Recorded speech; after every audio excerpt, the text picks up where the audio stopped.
la congregación religiosa La Familia de los Discípulos los invita a conocer la vida de su fundador. Don Giovanni Minosi, el apóstol de las casas de los soldados en el frente, 1884-1959. Don Minosi nació en Italia el 19 de octubre de 1884. La estrecha relación con su tío Giuseppe, quien era sacerdote, empuja a Giovanni a seguir su vocación, recibiendo la orden sacerdotal en 1908. Comienza a realizar su apostolado en la campiña romana y allí comprende que quiere ejercer su ministerio entre la gente humilde, entre los que sufren, el último entre los últimos. Por esta razón, en 1911 decide ir a África para estar cerca de los que sufren. Después de esta experiencia, Don Minosi regresa a Italia, pero en 1914 estalló la Primera Guerra Mundial.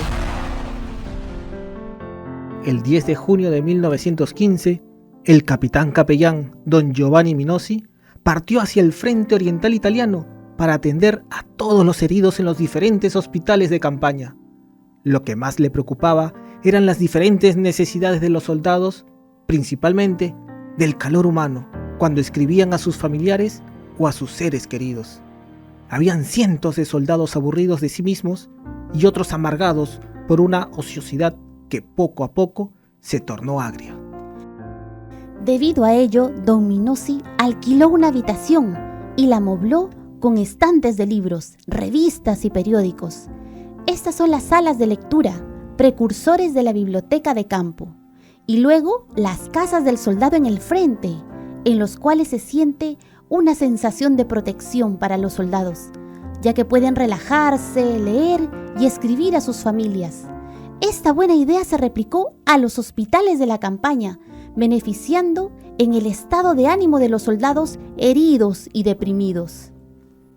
El general Porro, subjefe del Estado Mayor, queda gratamente impresionado por el excelente trabajo del padre Minosi, comprendiendo la bondad de las ideas del capellán, y le pidió que extienda la acción a todo el frente.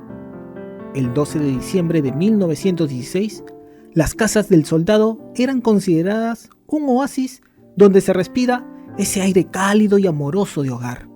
También se estableció una secretaría especial para ayudar a todos los soldados, una oficina de información llamada la Consoladora, porque aquí los infantes reciben consejos sobre los temas que les preocupaban y en el cual Don Minosi ejerció sin escatimar un apostolado escuchando las angustias de los soldados. Pero la función más importante de las casas del soldado lo hacen en la lucha contra el analfabetismo. Muchos combatientes, en efecto, llegan al frente analfabetos o semianalfabetos y a menudo se apoyaban en los sacerdotes de estas casas para que redacten sus cartas a sus seres queridos. Al año siguiente, ya habían 242 casas de soldados activas y en funcionamiento. Un soldado dice en una carta enviada a sus seres queridos: ahora que la casa del soldado se ha abierto para nosotros, encuentro un lugar para leer, escribir y pasar una buena hora. Hay teatro todas las noches. En fin, estoy bien. A veces hasta se enamoraban de la vida de guerra. Las casas fueron más útiles después de la derrota de Caporetto. Los soldados disueltos, degenerados desde el punto de vista moral, necesitan ser rescatados. En sus escritos, Don Minosi describe a los soldados que regresan de la batalla como seres endemoniados, ya no humanos, blasfemos y dispuestos a cualquier bajeza. Al final de la guerra llegaron a ser 500 casas. La derrota de Caporetto y la sustitución del general Cadorna por el general Díaz cambia la estructura organizativa de las casas del soldado, las cuales comienzan a enfrentar enormes dificultades. Faltan medios, recursos económicos, aparecen retrasos burocráticos. Además, se cree que esta organización debería estar dirigida más por un soldado que por un sacerdote. Al finalizar la Primera Guerra Mundial, el 11 de noviembre de 1918, el trabajo del capellán podría darse por concluido, pero no es así.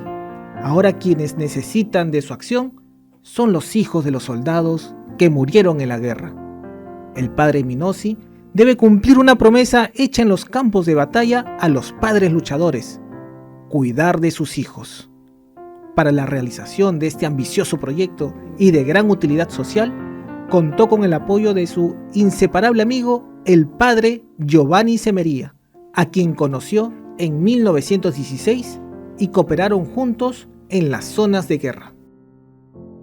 Don Minosi tuvo la idea de construir internados para huérfanos de guerra, especialmente en la zona centro-sur de Italia.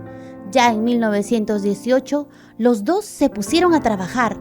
El padre Semería recorre el sur de Italia, mientras Minosi regresa a sus lugares natales, donde ya pensaba en construir orfanatos.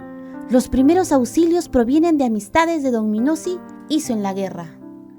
En 1919, el 15 de agosto, se inauguró el primer instituto de la Ópera Nacional para el sur de Italia, en Amatrice.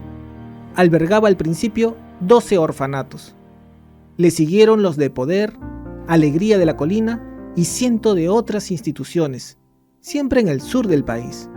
Orfanatos, escuelas, jardines de infancia, centros de formación profesional de agraria y artesanía, tipografía, carpintería, zapatería e instituciones de educación superior.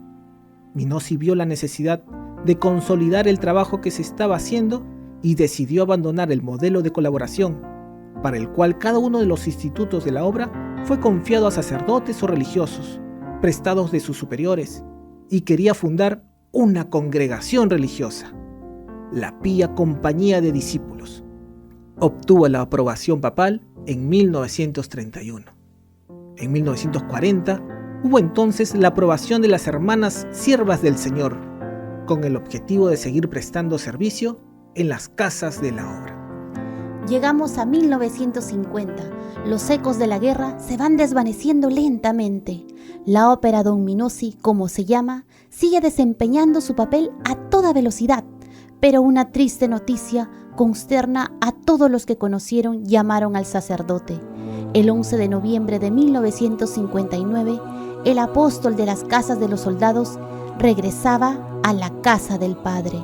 Así termina la experiencia terrena del padre Giovanni Minosi, sacerdote, capellán militar, hombre carismático que con obstinación y mucho sacrificio dedica toda su existencia a favor de los últimos, los que sufren, y sobre todo a favor de los soldados y de sus hijos, huérfanos de guerra. Este vio en él a un padre, un maestro, un sacerdote, en una palabra, un faro luminoso en la oscuridad de la tormenta. Escribió muchos libros de formación para religiosos, niños y jóvenes de sus internados y para todos los cristianos. La Iglesia Católica le ha proclamado siervo de Dios y está en marcha su causa de canonización. Aprendamos del padre Giovanni Minosi sobre cómo, al estar al lado de las personas humildes y de los que sufren o están desamparados, convirtiéndose en último de los últimos, logró ser el primero para la vida de estas personas tan necesitadas del Evangelio. Me ha enviado a evangelizar a los pobres. Don Giovanni Minosi, nos encomendamos a su intercesión. Con la forza della libertà, noi camminiamo insieme a te, Gesù, e il nostro amore confini non ha, perché la